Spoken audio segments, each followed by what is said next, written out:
உடம்பார் அழியில் உயிரார் அழிவர் திடம்பட மெய்ஞானம் சேரவும் மாட்டார்.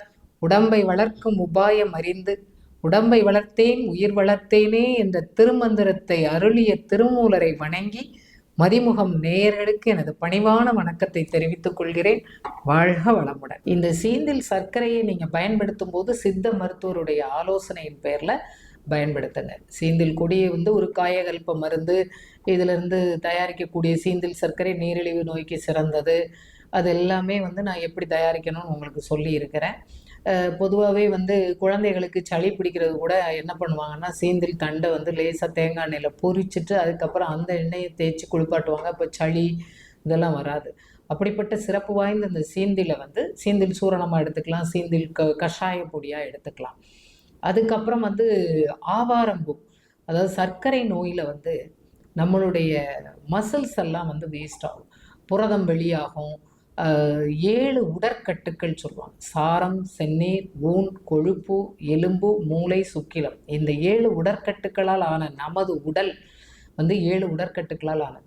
இந்த 7 உடற்கட்டுக்களையும் அப்படியே உருக்குலையை செய்யக்கூடியது சர்க்கரை. இந்த 7 உடற்கட்டுக்களை உருக்களை செய்யக்கூடிய இந்த சர்க்கரை நோயை சரி செய்து 7 உடற்கட்டுக்களையும் புத்துயிர் பெற செய்யக்கூடியது ஆவாரம்.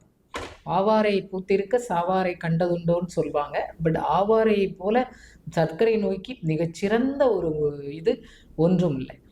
இந்த ஆவிரை கொன்றை நாவல் அலைகடல் முத்தம் கோஷ்டம் மேவிய மருதத்தோலும் விரைந்துட ரொக்கம் கொண்டு காவிரி நீரும் வற்றி கடல் நீரும் வற்றும் தானே அப்படின்னு பாடலே இருக்கு. ஆவாரையுடைய சம்மூலம், கொன்றை மரப்பட்டை, மருதம் பட்டை, கடல் அழிஞ்சில் பட்டை, கோஷ்டம், கோரைக்கிழங்கு, இது எல்லாத்தையும் 1-2ஆக இடித்து வச்சு கொண்டு சூரணம் மாதிரி நம்ம ஒரு ஸ்பூன் போட்டு அந்த குடிநீர் சூரணம் 300 ml தண்ணி விட்டு கொதிக்க வச்சு 30 ml வத்த வச்சு குடிக்கலாம். காலையிலையும் இரவும் 2 வேளையும் அப்பப்போ தயார் பண்ணி குடிக்கலாம். அவ்வாறே மிகச்சிறந்த ஒன்று சர்க்கரை நோயை கட்டுப்படுத்துவதில். அதே போல் கருவேப்பிலை தினமும் உணவில் பயன்படுத்துவது, பூண்டு மிகச்சிறந்த ஒன்று.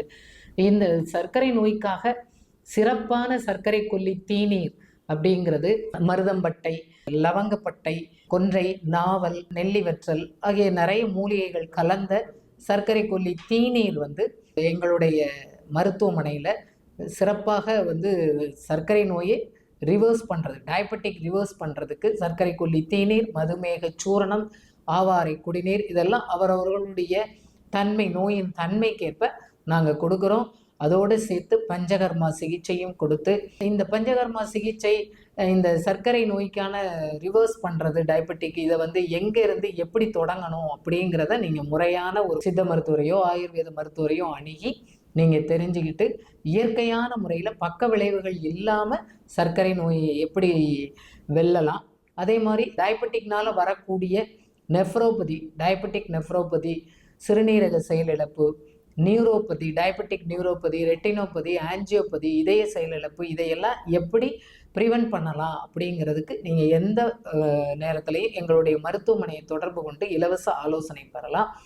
நிச்சயமாக ஆரோக்கியமான ஒரு வாழ்க்கை முறை மூலமாக நீரிழிவை ஈஸியாக கடக்கலாம். பஞ்சகர்மா அப்படிங்கிற உடலில் தேங்கி உள்ள நச்சுக்களை அகற்றும் நச்சு நீக்க சிகிச்சையும் நீரிழிவு நோயில் ஹார்மோன்களை சமநிலைப்படுத்துறது, இன்சுலின் உணர்திறனை மேம்படுத்தக்கூடியது, வளர்சிதை மாற்ற ஆரோக்கியத்தை சீர்படுத்தக்கூடியது, கட்டுப்படுத்தக்கூடியது. இப்போ நீரிழிவு நோய்க்கான சித்த மருத்துவ சிகிச்சை அப்படிங்கிறது நீரிழிவு மருந்து சார்பு நிலையினால பாதிக்கப்பட்ட கோடிக்கணக்கான மக்களுக்கு ஒரு நம்பிக்கையூட்டக்கூடிய சித்த மருத்துவ சிகிச்சை நம்ம நீரிழிவு நோயாளிகளுக்கு சிறப்பாக கொடுக்குறோம். நீங்கள் எல்லாருமே அதை முறைப்படி தெரிஞ்சுக்கிட்டு ஆரோக்கியமாக வாழ்கிறதுக்கு வழிமுறைகளை பின்பற்றுங்க. நீரிழிவு நோயை இப்போ நவீன மருத்துவத்தின் மூலம் ஓரளவு கட்டுப்படுத்தலாம். ஒரு சில நிலைகளில் நம்ம எந்த ஒரு மருத்துவத்தாலையும் கட்டுப்படுத்த முடியுங்கிறது இயலாதாகிவிடுது. அதனால நீரிழிவு நோயினால் ஏற்படுகின்ற அந்த டயபெட்டிக் நியூரோபதி, நெஃப்ரோபதி, முக்கியமாக நெஃப்ரோபதி சிறுநீரக சர்க்கரை நோயாளிகளில் 3ல் ஒருவருக்கு சிறுநீரக செயலிழப்பு ஏற்படுது.